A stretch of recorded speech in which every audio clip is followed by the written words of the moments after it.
Just checking because I apologize for the previous going off. I'm not sure what's wrong, but we had some technical errors. So I'll just check if we have gone live now. I think we have not. Yeah, We have I not. can see us on Twitter. So Mhm. But we have not gone live on YouTube. I think because we scheduled in on 6 p.m. yeah, I mean, yeah, yeah, it's just started. has it? Yeah. Oh Okay. no, there's a notification of us Okay. going live. Okay, Okay. So we'll just continue what we left off just now. So yeah, for the transfer trends, of course, we mentioned that the top transfers we have Solanke, Trent, Alvarez, Kudus, and Richarlison. Um, so a lot of people bring in Solanke after his hat trick last game week, and also Trent because we have the cash to do that after selling Haaland. So what are the things that you saw is appeals to you in these transfer trends, or what do you find stands out from here? right. I think Solanke and Alexander Arnold are self-explanatory. Mhm, Pretty surprised to see people go for Alvarez. Because they're playing Everton away. Everton have looked really, really good over the last few weeks, especially at home. They kept clean sheet against Chelsea, Newcastle, right? So fairly strong defensive teams. At the same time, you also see Kudus in the list, who's doing well, but he's expected to go to the Africa Nations Cup. Right? So mhm, he is going to be out in a couple of weeks again. So a bit reactionary, but I think when you look at Solanke, Trent Alexander-Arnold, as well as Richarlison, these look like solid long-term moves. mhm, Obviously, Trent is a bit more on the Burnley game, to be honest. Uh, I'm not sure people planned out a Trent move 4 weeks back, 3 weeks back, but it's just that the fact that he's looking better and better over these last few weeks, and there are some, at least the Burnley fixtures looks really good. mhm, So people have really jumped on it. They don't want to lose out on him. Thankfully, I've had him for last 4 weeks, I think, 4 or 5 weeks. Pretty happy with the haul so far. But I also didn't expect these kind of run that he's on. Let's see how it goes against Burnley. There are a few captainers, by the way. I've mhm. seen. I think the FPL boys have started this trend, captaining trend, and I've seen a few people discussing in the mini leagues as well. So it'll be fun to see where his ownership is at the start of this game week. Yep, I think also I know that Joe currently have his captain on Trent, so not sure if he will change it last minute. But then Yeah, I'm not really comfortable captaining a defender, especially in an away game. So if someone score, then probably you lose at clean sheet points. So we'll see. But having said that, we'll move to the suspension tightrope. So some of the players that are FPL related, I've actually highlighted them. And then we found that there are some players that a lot of us have in our FPL teams. For example, we have Nunes, we have Luke Shaw, we have some Spurs players, we have Huang, who are actually close to suspension. Yeah, so we just need to pay attention if we want to bring in these players because the cut-off point, of course, we know is game week 19. And after game week 19, if the players still have not reached the 5 yellow cards, then they start over again. So yeah, we just need to pay attention. I think we don't really own a lot of these players. I think do you own any Sun Cup? yeah, not any so far. My guys already got suspended, so I'm good. You have Palmer sitting out this week. There are Mm-hmm, people with Sterling. I had Bruno getting suspended, I think, a couple of weeks back. mm-hmm. Now you just pray that the next 2 weeks, your players go get out safely, Mm-hmm. and then the clock resets. Yeah, so I think a lot of us have Palmer as well, but I saw a lot of Twitter that people are quite relieved that Palmer got suspended this game because sort of saved them a headache on who to bench. Because if Palmer is available, most probably they want to start Palmer, right?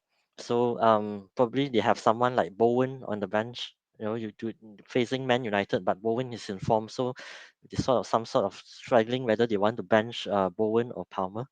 So now Palmer is not going to play, then it's probably make their decision slightly easier, right? So we'll go straight into um, the fixtures for game week 19. Right, so I Yes. just change it a bit. Fixtures for game week 19. So the way we're going to do it today is we're going one by one for the fixtures, and then we'll go Definitely. through the team news, and then we'll see um what are teams new news available, what are players that are going to start, and then we'll see what our predictions maybe a bit. Do you see the fixtures showing on the screen, Sankalp? Yes, yes, I do. Okay, so it works now, right? So just now we Yep. sort of get stuck here. So we go into the first fixtures. Newcastle against Nottingham Forest will happen quite soon after the deadline. So just some interesting stats. Newcastle actually have won 7 games in a row at home and only concede just one in these 7 games. So for it's a good news for Newcastle defenders owners this game week. We have unfortunately Lascelles get injured and sub off the last game, and we don't have any news whether he will be available to play this game week. So I think we'll predict a Shah and Botman partnership finally coming back since game week 6, and also Isak probably he came in, so most likely he will start because Wilson has played 4 consecutive 90 minutes now, including the League Cup and the Champions League game. So I don't see him being used again for this game. And also we have Miley being subbed off 30 plus minutes last game, and Eddie Howe has come up and clarified that is more to tactical reason more than an injury. So for Forest side, Wally is an unavailable after that send off. Of course, everyone who saw that send off saw is some sort of weird yellow card that shouldn't be given. And Yeah. also for Turner owners, Nuno actually talked a bit about the Turner situation. He actually mentioned that Turner is his current number one goalkeeper, but he expect Turner to improve his performance. Otherwise, there's always a chance that he's dropped. So, as a Newcastle fan, I think we have a very good chance for this game. But I'm also very impressed with how Forest have responded with 10 men in the last game. So, anything other than any other predictions other than a Newcastle home win for this one, Sanka? Of course, I expect a Newcastle win, but at the same time, I think the new manager bounce was there to see for Forest. Even if they played with 10 men, they played with a lot of vigor. They attacked a lot, and I didn't expect them to, bring out the kind of challenge, going down again, coming back, fighting every time, only to lose out to a Solanke header. Uh, there will be. I find it a bit difficult to expect Newcastle clean sheet, even though I know it's Newcastle home. I feel that there's a good chance that Nottingham Forest will be able to find a way to score. It should be interesting. I think there will be a lot of to and fro attack, a lot of transitions in this game. So I'm a bit skeptical as a Trippier owner. I'm not going in expecting a clean sheet, even if it's a Newcastle home. But I think it should be a fun game to see. We do have our first question now, Yeah, and of course it's for you, Leong. yeah, Will Livraman to start? yeah. It's from FPL Boo Boo. So I've actually posted a predictions on Newcastle lineup, and I expect us to have our back four, which is our regular back four last season. Um, Botman, Shah, Trippier, and Burn back for the first time since game week 6, as I mentioned earlier. So it's a back four that Eddie Howe trusts, and I expect us to be fielding that. So where does that put Livramento? So we see last game that around the 80th minute mark, Eddie, when chasing the game, Eddie Howe actually pulled off Almiron and puts Livramento in the right wing position, so he can play there, and we are not sure if Almiron will keep playing, but something we are sure is that Gordon is okay, and he will start on the left, and on the middle is either Isaac or Wilson. So which left the only place left is the right wing spot. So for me, I would say probably 60% Almiron starts there and 40% Livramento might get a game there. So I'm not sure because we don't have any team news on that. Yeah. And we also, I think we have our next question. I think you can answer that. So it's from Frederick. Buy Gabriel or Zinchenko? Um, I think. Gabriel for me is a solid, 5 million. Or I've not seen what is his price with the recent changes. Maybe it's 4.9, maybe it's 5, but I think it's a solid choice in his price bracket. We did write I think, long thread on Arsenal assets from our Twitter ID, and if you ask me, the best choice in defense is perhaps Raya, because the goalkeeper position seems to be up for grabs in FPL teams. But if today you have to sell a defender and buy someone, I prefer Gabriel over Zinchenko. I do know that Zinchenko will start most of the coming matches that are up ahead. But at the same time, once Tomiyasu is back, and also given the density of matches, there is a chance that at some point of time, one of these easier matches is started by Kuyur rather than Zinchenko. Right? So, as a long-term prospect, I like Gabriel. Do not go there expecting goals. He does it once in 15 matches or so, right? So, for now that he scored against Anfield, it will be difficult expecting another one for some time. But at the same time, he's a solid person. Even the analysis that we did in our thread, Arsenal defense is the meanest defense when it comes to XG, and especially if we are going away to any of the mid to bottom teams, it's a strong probability that we come out with a clean sheet. And so I like Gabriel. That's my answer at least. Yeah. And since someone mentioned Zinchenko, actually, I saw an interesting article earlier, which is features Gary Neville. I'm not sure if you saw that interview that he mentioned.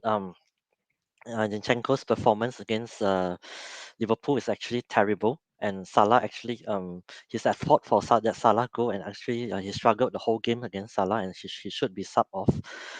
So this game again, he mentioned that Kudus will be playing there, and he'll be facing Kudus if he starts. So do you think he will struggle again this game against a player that in similar mold of Salah? I don't agree with Gary Neville because Salah went past Zinchenko only once the entire match, and that resulted in a goal. Right, so he made a couple of errors, but I found him pretty solid over the entire match. And even Arteta in his presser, I think, said he was more or less okay. Right, so any fullback who is going to play Salah at Anfield should expect Salah to get past him at least once. So I'm okay with it. Kudus is a very interesting player. He's pacey, and that makes it difficult for player like Zinchenko. Zinchenko generally struggles against pace. At the same time, I think it was a bit difficult for Arsenal because Capco kept taking the half spaces, so he kept trying to get both Gabriel as well as Saliba to mark him, and it was not easy at all. So, given that it's a home match, I think it will be a bit more easier for Saliba to track Bowen's movements and for Gabriel to act as the backup to Zinchenko, right? So, even if it does, obviously he did struggle against pace, but even if it does, I feel Gabriel will be our backup and he will mark out Kudus a bit more strongly, like we did against Salah in the second half at Anfield, where we did a back three kind of thing, and Gabriel moved to Salah, and we kept him a bit more silent. Yeah, so I just want to say that I'm very impressed with how Arsenal defend that game because you are expected to concede and you concede just one is okay. So I'm very impressed with the defense. So we have the next question again it involve Arsenal defense. So Stephanie asks bench Saliba, Archer or Bowen, just one of them. So Uh, personally for me, I have Saliba and yeah. Bowen and I'm starting them both. So I don't see a problem with that. Yeah, so how about you, Sankalp? So if you have to bench one, I do like the fact. See, Bowen is a starter for me, right? He can give you goal any match. And he's a much more consistent attacker than he was last season. So I'm definitely starting him. Between Archer and Saliba, generally go for Saliba, right? But at the same time, I feel if you have Archer and you intend to utilize him, these might be one of the few games that you can actually use him. Right? And again, they have also had a change in coach. They have looked a bit better against Villa. I think they were solid for much more. I mean, strong portion of the game, right? Given this is a home game for them, I feel this is like one of the few weeks you can start Archer. Right? Mhm. I like the upside move, so I think Archer is the upside move. But if you are someone who likes a higher floor, right? Saliba obviously has the higher for right. So there's a good probability that we can come out of 6 points. And one of the I think fun points about picking both Saliba and Bowen is if West Ham score, there's a strong probability some of it will go by Bowen, so you will get points regardless. And if they don't, if Bowen does not get involved, there's a strong probability that Arsenal has got a clean sheet and Saliba gives you those points. And so there's a win-win out of it that can make you happy as well. Yeah. So your final pick will be bench For someone. me, for me, it's Archer and Bowen. I would bench Saliba, Oh, but because I like the upside of it. But if you're someone who wants a bit more less, if a bit less risky, I think Bowen and Saliba are pretty good hmm. because they're the better players. So you feel that Arsenal will concede at home against West Ham? Interesting. Maybe. Yeah, okay. So we'll just do the next few fixtures before we go to our next questions. So next we have Sure. Bournemouth versus Fulham. So interesting stats again. In the last six league games, Bournemouth actually scored at least 2 goals, no matter what the outcome is. So for Solanke owners, I guess that's good news. Lewis Cook did hobbled off last game due to some groin problem, so he's a key player for them. And also, Senesi is 1 yellow from suspension. So if you don't own him, probably not a good time to buy him. But he just can't stop returning. So it's something that's worth noting for. And for Fulham, of course, they still have Raul Jimenez out through suspension, and also have Willian who didn't play last game. He had a tight hamstring, but might have a last minute fitness test, as I'm told. So he might not be sure for this game week. So yeah, it should be a high scoring game, just like the last game. So I probably expect that as well. Fulham have lost two in a row, so would you expect them to bounce back for this game? I think Fulham have played well. Obviously, Newcastle away was not easy at all. It was a game they went in knowing that they might lose, and I thought they played well as well. It was not a 3-0 kind of a performance, 3-0 loss kind of performance, but Newcastle obviously hit them really, really strong. Last match was a bit tricky because I thought Fulham dominated them right from the start, and till first half, I thought Fulham was cruising around. But the fact is, if you're comfortable in this league, right, any team can beat you. And it's also true as a Leno owner, I felt really bad because he considered two goals which are really low XG, both from shot from a distance. Was not happy seeing it. But I think Fulham will come back with a vengeance. I expect Fulham to take away more points here, but very difficult to see clean sheet for either team, to be honest. Yeah. As a Leno owner, I'm just hoping he gives me three or four, five, six saves. Gives me a couple of points from those saves. That is what I'm expecting. But I expect Fulham to dominate the ball much more than they did it against Newcastle, at least. Yeah, I agree because we usually expect like 5 or 6 saves and 2 saves points from Leno, but he didn't produce any save at all in the match, which is unusual for us. Yeah. So we hope for the best. We hope for Solanke owners, we hope for the best. If it's a high scoring game, it's good for us. So we go to the next one.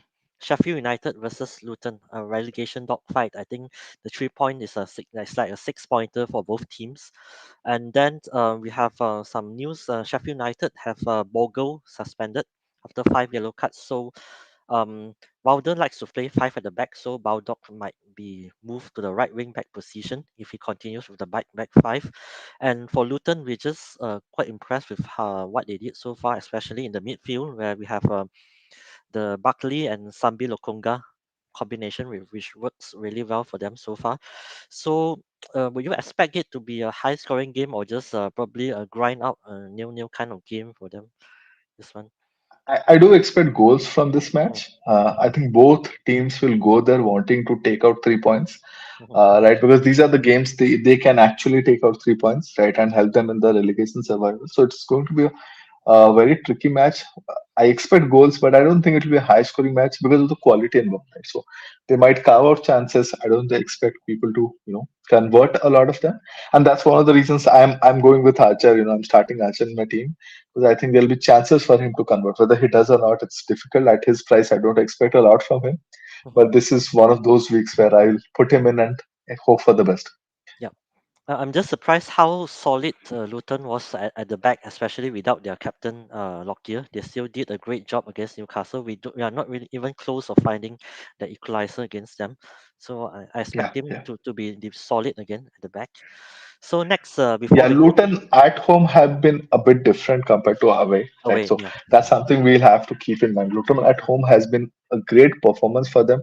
I yeah, think beat Liverpool, Arsenal, or City, all three big teams, they hmm played really good matches. Even if they took out only 1 point from nine, the performance were like 4 5 pointer performances. So I do expect them to put in a good performance, but hmm because it's a away match, we can expect a bit more fluency for Sheffield attack at least. yeah. So we go to one question before we go to the next fixtures. Of course, Sure. we have again from Frederick. Okay, do you plan to sell both Son and Salah during AFCON and Asian Cup, or keep one or both for team value? So, and What are you doing, Leo?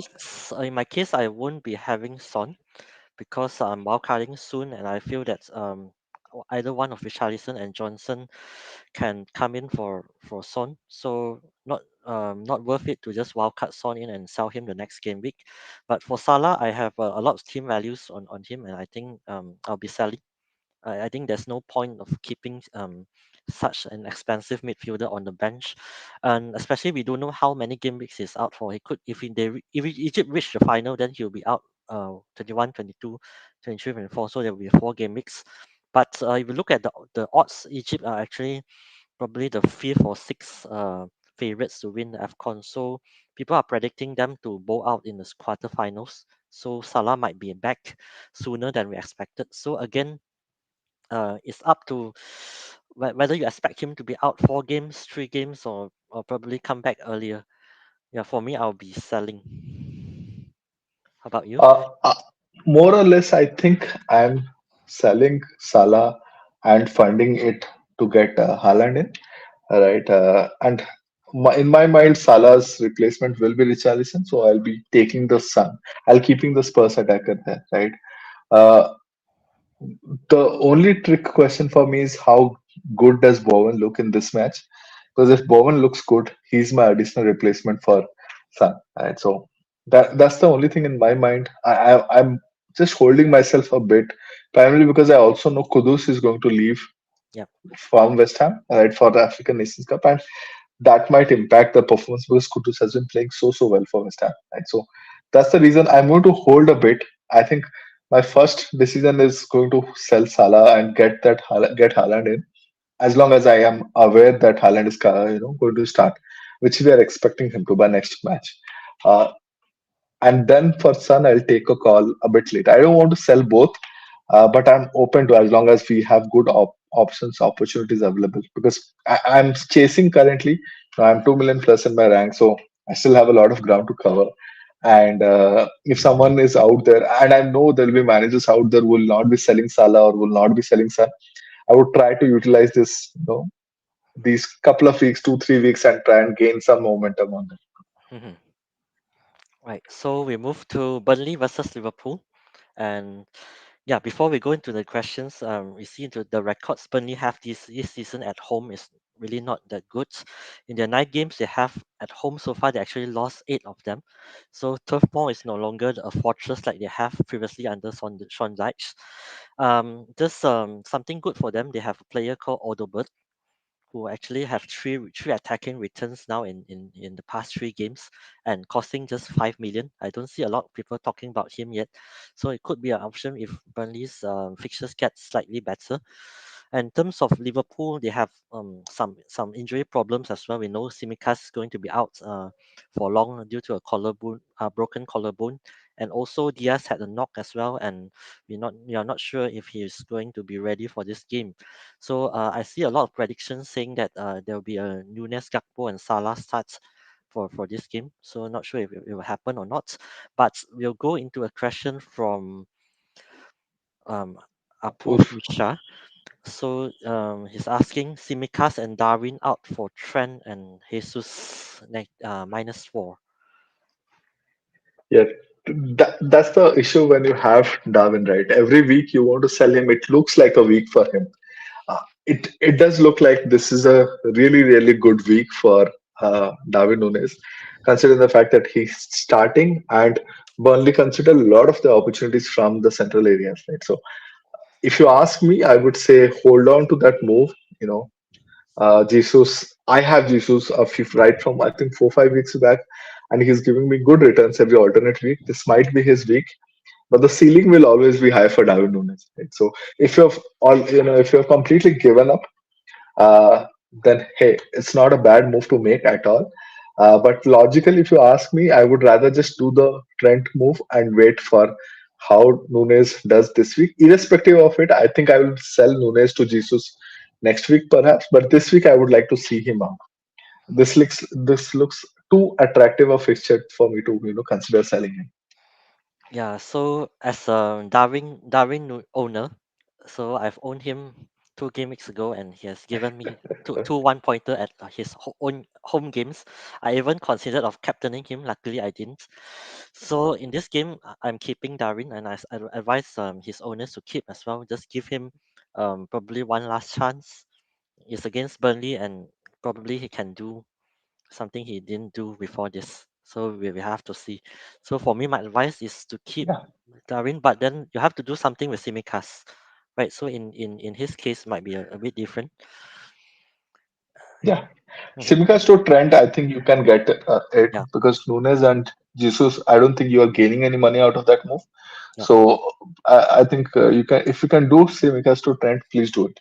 yeah, Right, that looks like a no-brainer for me. And like you said, tough more is very different now, primarily because of the kind of football they play.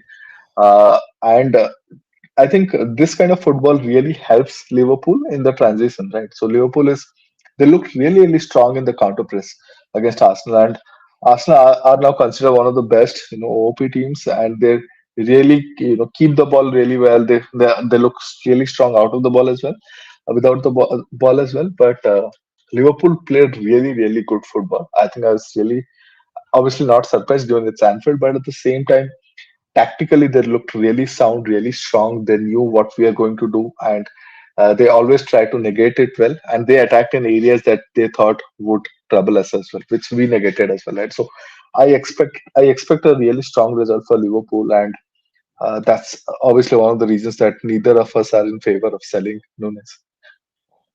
yeah. So your recommendation would be to sell Simikas and buy Trent, right?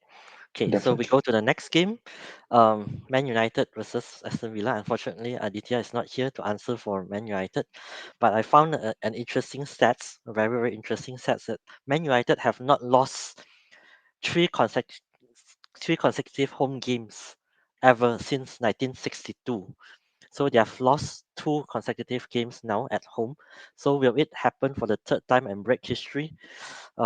Yeah, it's very interesting to see. And also, Villa is on a 10 match unbeaten streak now in all competitions. So something have to give in this game. And not much good news for United, but at least we know Dalo is back for the selection from suspension. And also Varane, he's ill the last game, but he's also back this game, but not sure if Eric Ten Hag will select him. And for Villa side, we have Cash suspended for 5 yellow cards, and also Kamara is still suspended. And we are not sure if Pau Torres is ready. Based on Emery's interview, it might be quite hard for him to come back for this game. He has a chance, but quite hard for him to come back. So yeah, it's do or die for Man United. I think they're back at home. You have a lot of points to Yeah, prove. correct, So correct. how do you think they'll do? I think they're in middle of a very difficult run for sure. There's a lot of pressure on Ten Hag. Uh, they have not played that bad football, I think, for the last 2 weeks. Bournemouth was uh, out first, but I think Liverpool they played a really strong defensive. They had a really strong defensive performance. West Ham they kept the ball really well, and I think they did well for like 50, 60 odd minutes. But the issue is once they start conceding, right? Once they concede the first goal, it feels like the players' energy drop a lot after that, right? So that once that first goal goes in, it's very difficult for them to keep their momentum. I do expect a strong United performance given it's at Old Trafford, but the quality of Villa is such they will find opportunities to score. And the form that Watkins is, it's very difficult. not to expect him to score. Then you have players like Bailey, who are really good transition players, and they are pacey as well as full of confidence, right? Because of the run that Villa run. So it's going to be really tricky for United. Uh, it can be a 1-1 kind of a game, or it can also be a game where, say United score first, they go in deep and they try to defend, and Villa still are able to carve them out, right? So I feel it is ranging a bit from a draw to a Villa win, a narrow Villa win. There should not be a lot of goals in this game, but at the same time, I'm not someone who's really gung ho about jumping into United attackers now, given the fact that they just have not clicked so far. Right? So, and all the damning stats that I saw, which I could not believe, was the number of passes that both Garnacho as well as who's the other winger? Anthony, right? Anthony. Anthony and Garnacho have made to Holland over the last 5 matches was less than 7 or 8, for both respectively. Mhm, So I think Anthony had made 6 passes to Holland and Garnacho had made like 5 passes to Holland over the last 5 matches. So it's like one pass they are able to make to the striker over say 60, 70 minutes that he plays.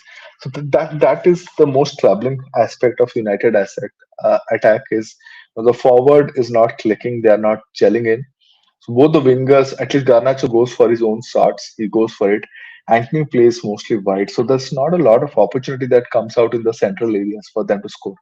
Right? Let's see if they are able to change that because I'm sure even Ten Hag and his staff are looking at this stat and thinking, hey, how do we change this around? mhm. Sure, sure. So we go to the next game. So Brentford against Wolves. So after the blank, Brentford finally have a game.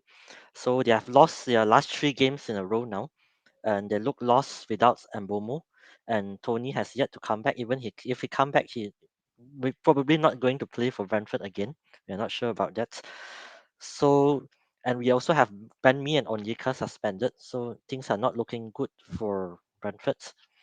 And for Wolves, Neto has trained for a week now, for a full week now, and then a return is possible also in this one. And for Huang owners, probably not that good news as he already blanked 4 out of 5 games, and I saw many people actually thinking of selling Huang because he's going to Asian Cup anyways.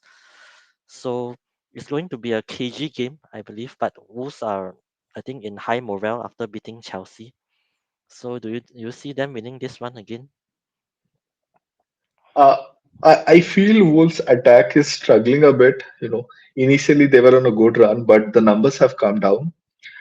Brentford have not looked great, but I think defensively they have looked much better over the last few weeks.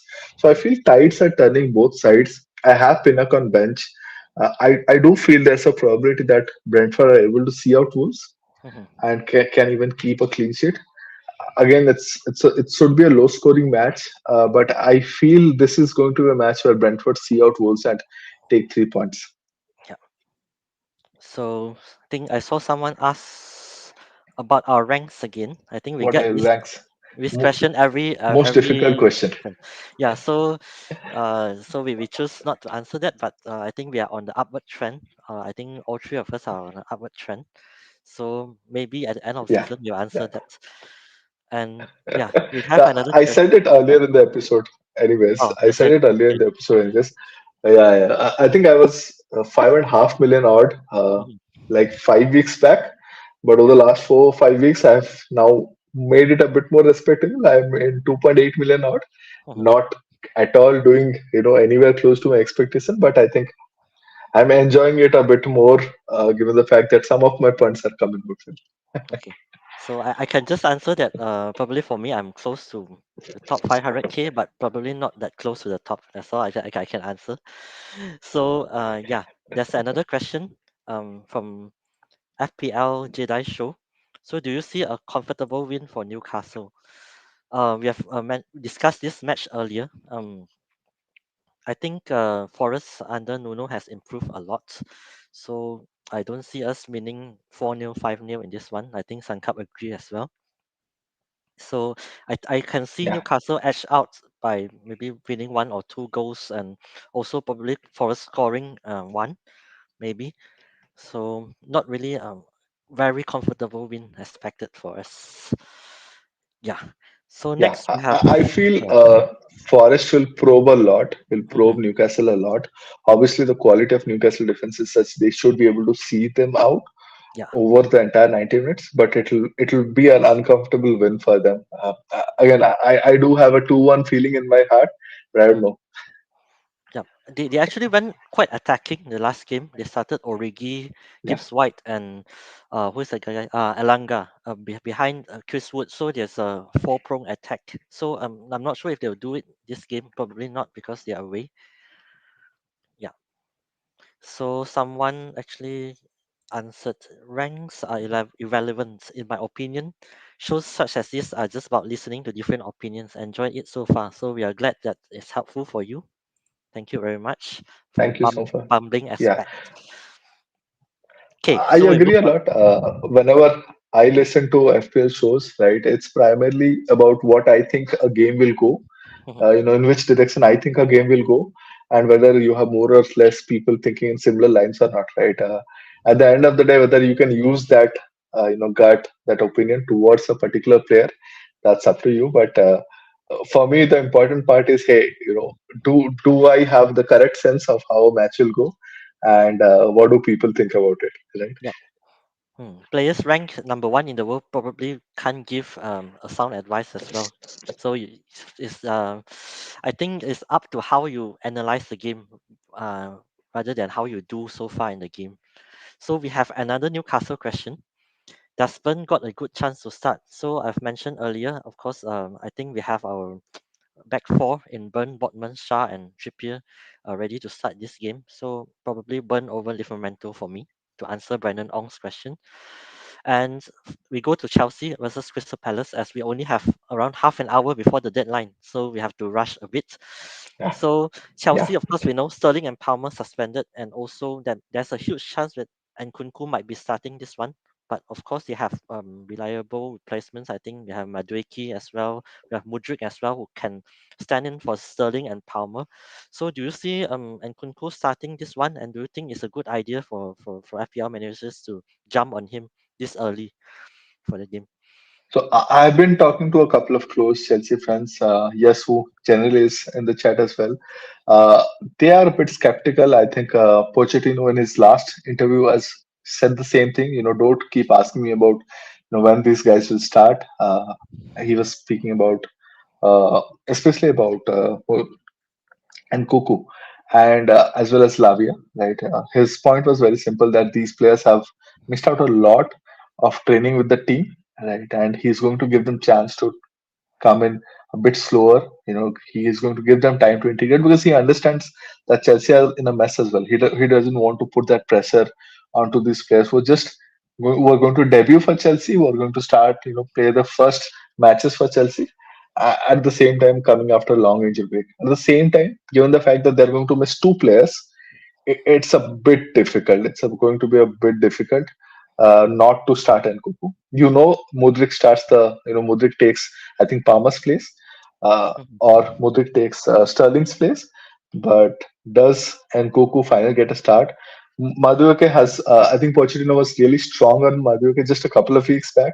mhm, So I'm not sure that he starts Madueke immediately. But even if Nkuku starts, I don't see a lot of minutes, maybe 45 to 60 minutes, right? So might be a bit more difficult to start to get him into a team now.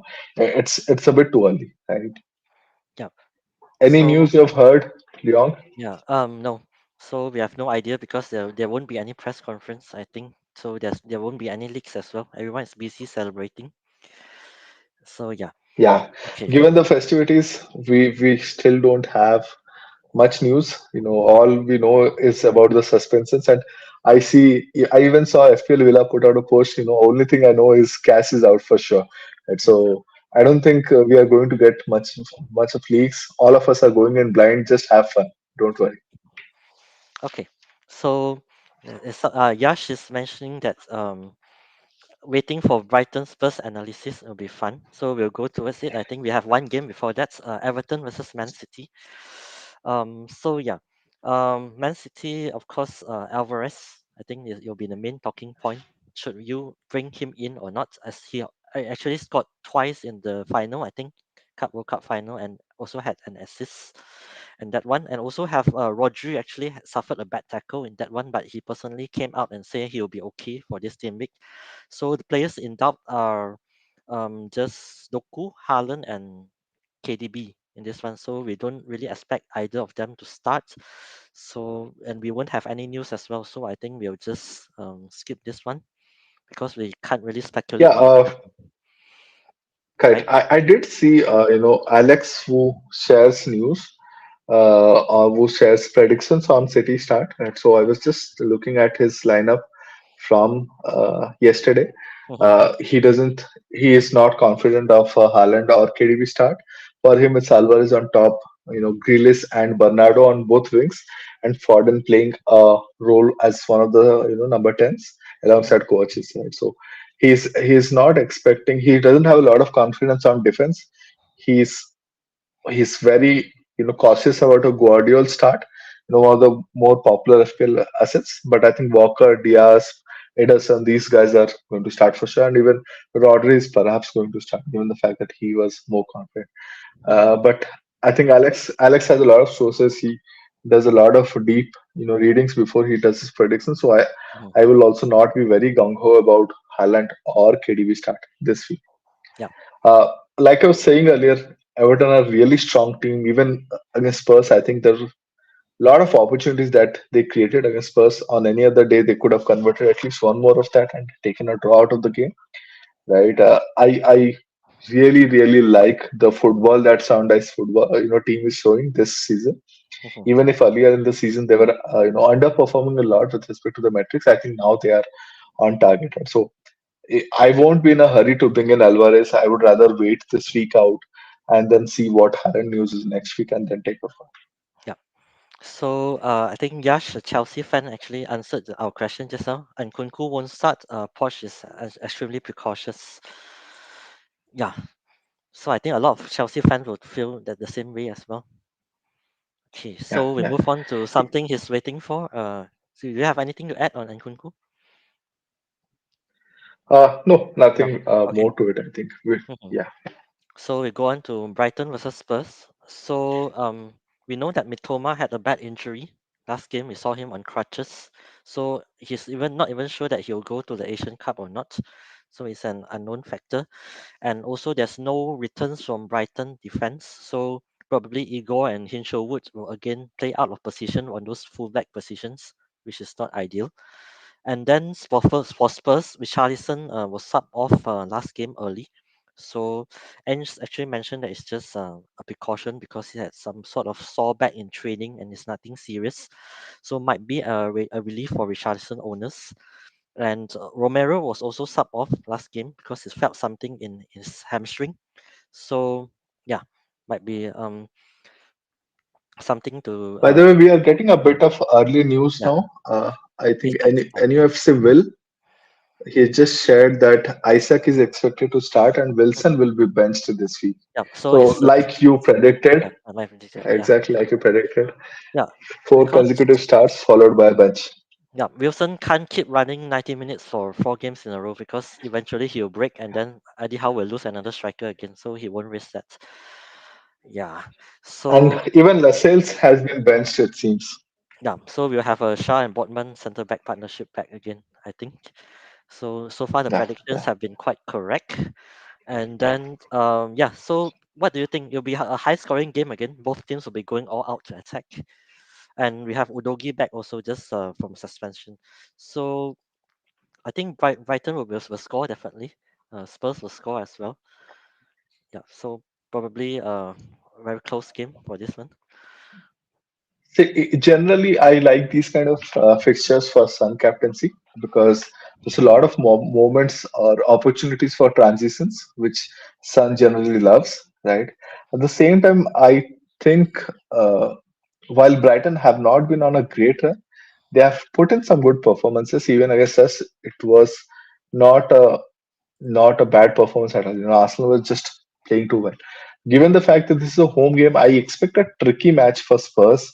It, I feel it's like no team is going to score more than 2 goals, right? So there's not a lot in this game. Maybe a goal, maybe two for either of the teams.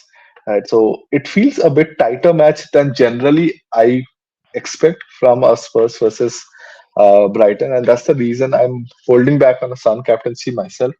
I'm just waiting it out. There are people who are jumping on Richarlison Hall this week. Do you expect a Richarlison Hall this match? Not really, because I'm just worried about his minutes, because Richarlison, since he's back from injury, he barely played more than 70 minutes. I think there's 4 games in a row now. Not sure if he's not fit enough to do that, or what. So yeah, I expect Richarlison at most to maybe score one. But I expect him to keep the streak going because he's on form after all.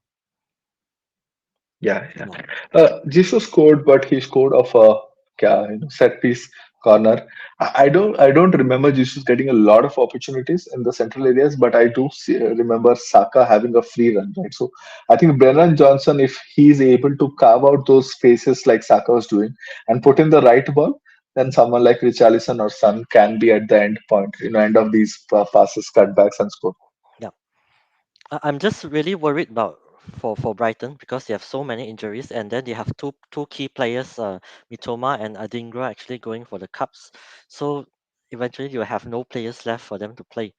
So I'm not sure how De Zerbi is going to cope with that. So if we go to our last game of the week, Arsenal taking on West Ham. Havertz is out, 5 yellows. So I'm not sure. Maybe you can enlighten us on how Arsenal is going to play in the formation this one. It's a bit tricky. I think given the fact West Ham are so strong in transitions, there's a slight possibility that Arteta goes to bring in the cover of Jorginho, right, and goes a bit more defensive uh, to be able to control those transitions. It can be a good move, and that will give us much more security in defense. But Mhm, at the same time, if we want to continue attacking, it's a straight swap where Trossard comes in for Kai, right, and plays that role. mhm, Trossard has not played that role a lot, but in the few games that he did early in the season, I thought he did well. So that's the only move I expect. I thought Martinelli was really, really poor against mhm. Liverpool, Yep. and I think we are coming closer and closer to the time where he might get a few bench, in the weak side. Is lucky that Kai got suspended this week, so there's no way Martinelli is going to get benched. Uh, you know, this game week, if he turns it around, great. But the performance have been such, I feel that Trossard to Martinelli swaps or rotations is going to come in the coming weeks from Arteta. All Mhm, right. I think play point of view, gameplay is going to be fairly simple or fairly similar. We are going to dominate the ball. We are going to attack. West Ham is always going to look for spaces behind Zinchenko, behind White, and try to attack via flanks and create for someone like Bowen. Right? Bowen is so strong in his movements. I hope that Saliba and Gabriel keep a track of his movements, are able to control him. Let's not forget that we lost to West Ham away in, I think, Carabao Cup. Right? So they are a tricky match, but at the same time, because of the fact that we lost, I do know that Arteta and Arsenal will be a bit more, you know, cautious, and they should be able to control those transitions, control those counter attacks, and get a win. I don't expect a high scoring game. I expect a simple win. I'll be happy if we take a 1-0, 2-0 kind of a win yep. if we can. And it's a London derby as well, so West Ham will be very up for it, and it'll be a feisty game. I think there'll be quite a lot of yellow cards flying around, probably. So Yeah, uh, yeah, we'll get one last question before we move on to our dilemmas. So Gakpo or Nunes, who is a better option? ideally I will save my transfer. I know it's Burnley, but I don't expect a whitewash kind of a match, right? I don't expect a 5-0, 6-0 kind of a match. So Nunes is definitely not a long-term option, so I'll not go there. Mhm, I would prefer Capco, even though for some reason Capco has not clicked attacking wise, this season. I thought he looked better last season. He was getting more and more involved in the goals, right? Be it via goals or be it via assists. That has not happened this season, right? mhm, But this can be a good week for this to change, for it to change. He doesn't look like a long-term pick today, mhm, but who knows if things change. you will like it, right? The good thing is with Salah going out, Gapco is much more secured in his minutes in his coming weeks as well. So if Mhm. you're going there, I would say if you're really, really interested to go Liverpool attack on a long-term basis, I would go Gapco. This week, Nunes might be the better, Yep. pick, but I don't want to go in and buy Nunes this week, right? It Mhm. feels like a solely a 1 week. If you're someone with a wild card, yeah, do it, no problem. Yep, I agree with that. Okay, so I think this question I asked you earlier. So do you expect a clean sheet for Arsenal? Like you answered earlier, I think. Yeah, it depends a bit on how we play, right? Like I said, if we are bringing in someone like Jorginho and we are going in with a mindset to control their transitions, to control the counter attacks, I think we can score a goal or two and we can see out the game. But if Arteta is going to continue the fact that we have turned it around a bit in our attack, our attack is looking much better over the last 5 6 weeks. At least in the matches at home, we have looked really, really solid. We have had more than 2 XG in almost all the games. Right. If Arteta is going to go with Trossard, then it will be a game of a lot of counter attacks, a lot of transitions, and it can go either way. I think it will be difficult for me to predict a clean sheet if we go that way. And somehow, in my mind, I think Arteta is just go is just going to go with Trossard. He's not going to go with a safer pick. So Mm. if that happens, I'm not as sure of clean sheet for Arsenal. Mhm. Okay, so let us quickly go. Can you see the slides for FPL dilemmas of the week? Is it appearing on the screen, Sankalp? Mm, Not yet, Leon. Yeah, I see it. Okay, Okay. so we'll just go to do some quick fire questions because we are 20 minutes away from the deadline, right? So AFCON and Asia Cup players, as we mentioned earlier, we discussed about Son, we discussed about Salah, we discussed about Kudus. Any other players that you are actually monitoring for going to AFCON or Asia Cup? I think we mentioned about Mitoma, Adingra. I think who else we have? Jackson as well, but we are not getting him, right? And also Onana. So Man United is going to have to Yeah. play their second goalkeeper, who is I think Tom Heaton, is it? I'm not sure about that, but Yeah. Even I'm not sure who United second goalkeeper will be. Right. mhm, So it's going to be a bit tricky. But purely from a FPL point of view, I think mhm, my eyes are mostly on you know Salah's son as well as Kudus. Right? I would have been really, really happy to punt on Kudus. The fact that he's going away means that I need to wait a bit for him to come back. But these are the only three players I really have my eyes on. Just waiting for them to come back and then start making my plans accordingly. hmm. And I also feel that Jackson's departure will actually be good news for Palmer owners, and Nkunku's owners, and even Sterling owners, because there will be lack of one competition. Probably Broya, there's no one to own him, but probably he'll play there a bit more. Yeah, I'm not sure. So we go to the next one. So we discuss as well Alvarez. So he's back from a Club World Cup. So should everyone buy him, or should we wait for Haaland to come back? I'll wait for it. Ideally, you would like to have a City attacker in your team, but I think this 1 week we can see. I don't think City have been as slick for us to go double attack, right? So if you know Haaland is coming back next week, we would rather go Haaland. At the same time, we also have to keep a track on KDB news, right? Because I remember a good thread by Alex and as to who will KDB replace when he comes in. Yep. It's more and more likely that Alvarez drops out to make way for KDB, right? And in that case, uh, you know, you would not enjoy the fact that you are stuck with Alvarez, who's not starting, and someone like Haaland and KDB are taking all those points. So just see out 1 more week.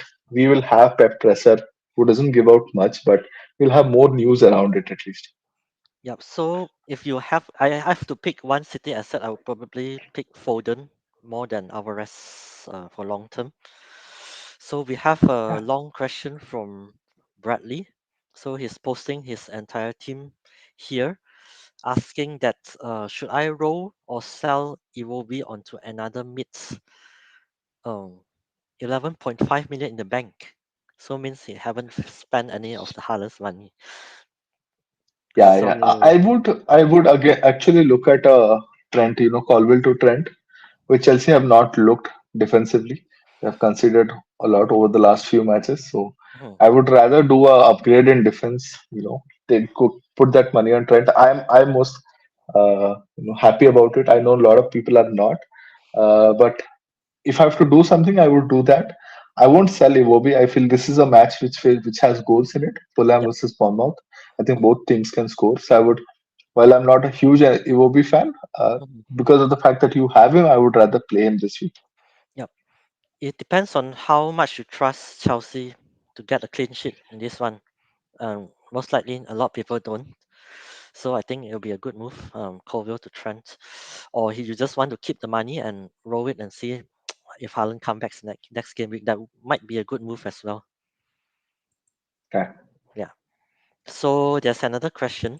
Um, Gehi to Guardiola for a -4, not for me.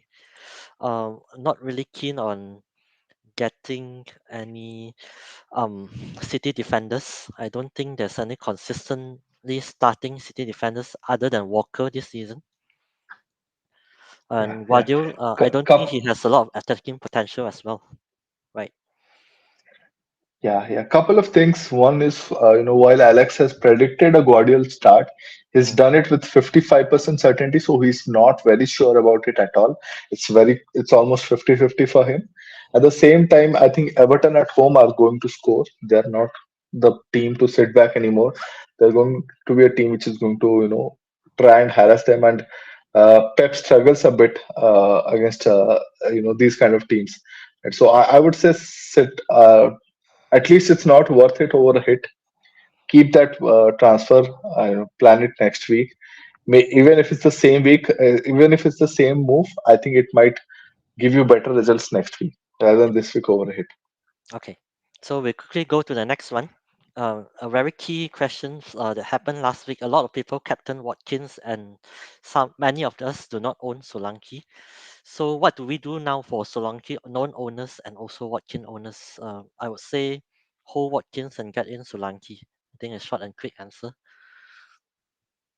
So I think both look really solid as long-term picks. I think Solanke has been doing really, really well. We have just not found a way to get to him because of our permanent Highland Watkins combination in our teams.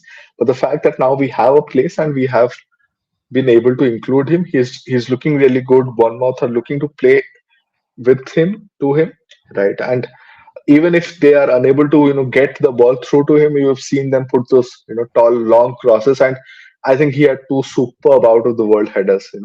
Two out of those three goals were headers, and both were really really good.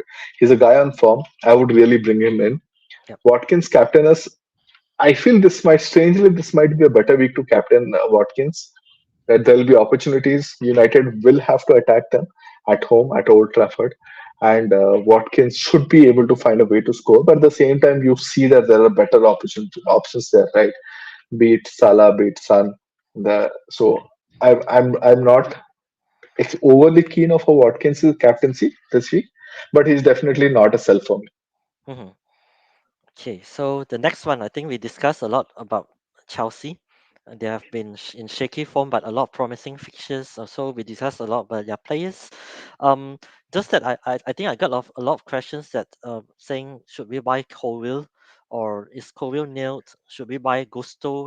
He's only 4.1. Is he nailed? But we saw the last game that towards the end of the game, um, Madsen actually came in for Colville at the left back, and also right back, Badashil came in for who else? For Gusto, I think, and he played in the centre back, pushing Disasi to the right back position. So they are not as secured as we thought, especially for the Gusto situation.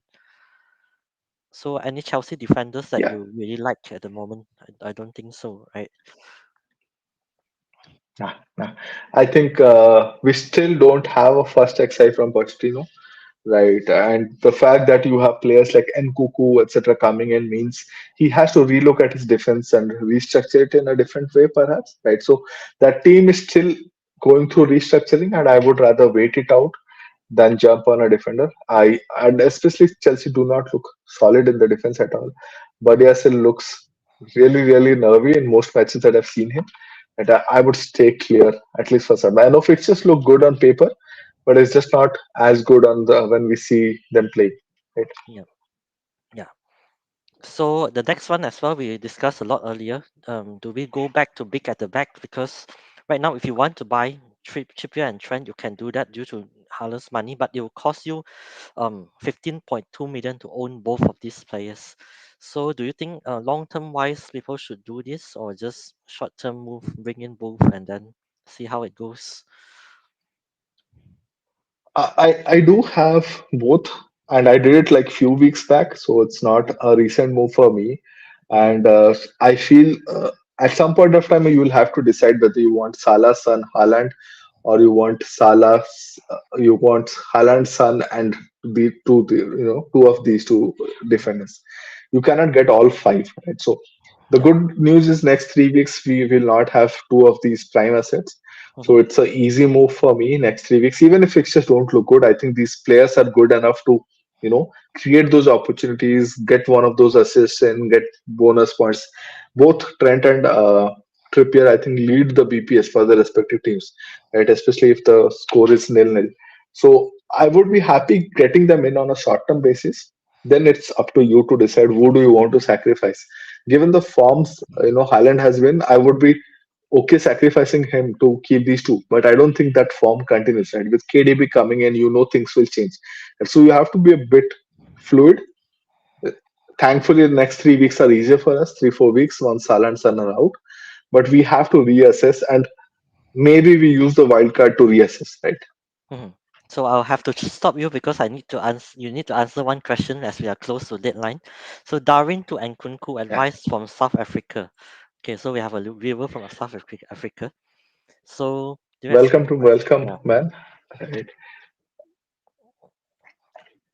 For me, it's Not for this no. week. Yeah. I would rather do it the next week, with Nunes Burnley fixture out of the way and Kuku being closer and closer to fitness. And I think we'll get a bit more time as well to understand how close Nkuku is to be fully match fit. He's not there. Right. So not this week. I would wait it out, see how things goes this week, and then take a call. And you never know. Darwin might surprise you this week with a brace or something. You never know that. Yeah. And to quickly answer the next one from Gita, Sat Coville or Archer? For me, probably Archer. Always start the I attacking would go three, with Archer. right? Hmm. Yeah, exactly. Right. If it was Newcastle, Arsenal, I am still a bit closer to Archer, but with Chelsea defense, they might keep it. But I think there's a bit more ceiling on Archer.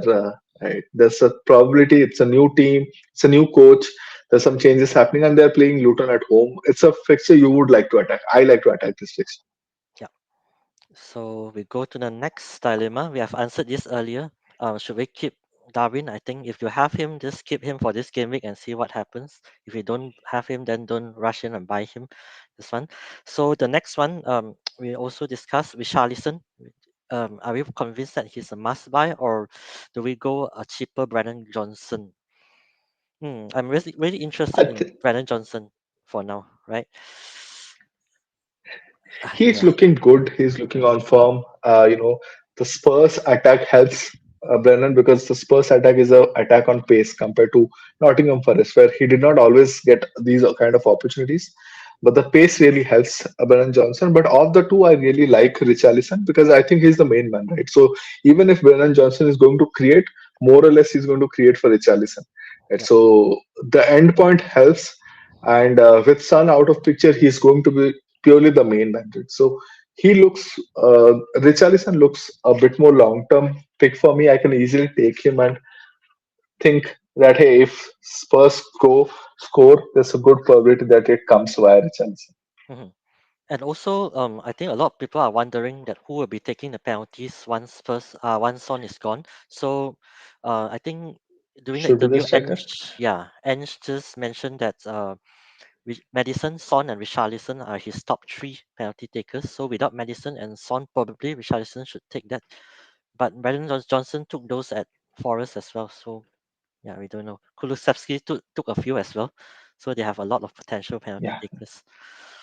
So next, Saka. A lot of Saka owners blank in the last three. It's his longest blank streak in this season. So But I look at his underlying stats and his actually eyes are okay. I think there's no problem keeping him, right? Yeah, he looked really, really good against Brighton at home. I was very surprised to see him come out without any kind of goal involvement. I thought he could have had a couple. Even against Liverpool, Jesus put him through for a for a one-on-one against Alisson, which he couldn't convert. He slipped around a bit with the pitch and all, but he's in and around those opportunities. He's still. I was looking at our thread when I was looking at it. He's still our highest XA creator over the last 6 weeks. Right, so even if he's not scoring, he's always looking to create opportunities for other. And I still like him. If you don't have him, maybe not the best time to buy him because his form is a bit more shaky. But if you have him, I'll not sell him as well. Yeah, I would even consider buying him over players like Martinelli and Odegaard. Probably a lot. I think I saw a lot of players going Def- in for Odegaard yeah, for this game week. So one quick yeah. one. So quick reminder: we have 4 minutes to go for the FPL deadline. So if you have not done the transfer, please do it now. If you just realize it's the deadline, so quickly do your transfers. And the last question, of course, Newcastle defenders. I just want to say, if you have Lascelles and you have Differential, probably you might want to find a chance to get rid of them because we have our back four back, so they might not get the minutes that you wanted. So that's all that I wanted to answer. So we'll just look if there's still any questions. 4 minutes before the deadline. Are you doing any more moves, or are you okay with your team? I think we'll just discuss I'm captaincy okay really with my quickly. team. Yeah. So who are you captaining this game week? I'm So yeah, I'm going Salah. I have it on Salah. Yeah. I have played a few weeks of differential captain and I've been happy with it. But I feel this is the week that I'll stick to. I like more against relegated teams, Mhm, even home or away. Right. So this feels like a good week to go for Salah. And I'm there. I know there are people who are punting on Nunes, Trent, even yeah. Richarlison, and I think these are valid punts. Mhm, Nunes is extremely unpredictable. You don't know what comes out of it, right? It's just it's like throwing a dice and hoping for the best, and that's the same with Nunes. But I like Trent as well as Richarlison as a move. More Richarlison because I know he's going to be a player who's more likely to score. mhm, With Trent, it's difficult because Burnley are a good attacking team. I think they can find out ways to score as well. And mhm. so that's the only gone with Trent. Where are you going, Liam? Yeah, I just want to read a quick update from FPL Tony. I think we missed out. Had a lot of DMs asking Haaland starting or not. Early kickoff doesn't help since he didn't train and have one after the deadline, so I can't guarantee you like previous times. My personal opinion is he won't start. So most likely he won't. So yeah, I'm going Salah because I really like him against Burnley, and then probably people can punt on Solanke or Son. I think both are good options as well, and especially Yeah, Son. Yeah, yeah, you mentioned yeah. Son I earlier. think we forgot Solanke. I was thinking a bit about Solanke last week, and because it was a away fixture, I didn't go there. And this is huge haul, but it's very difficult to see him come with back-to-back hauls, Mhm, right? And that's perhaps one of the reasons I might not go. But if you're going there, there is goal in that match, so you never know. And Bournemouth are looking to feed Solanke a lot, right? So he might again be the best captaincy pick of this week. He's a decent differential move for me as well. Richarlison, Solanke, these are your number nines who are more likely to score. I don't have an issue going there. mhm.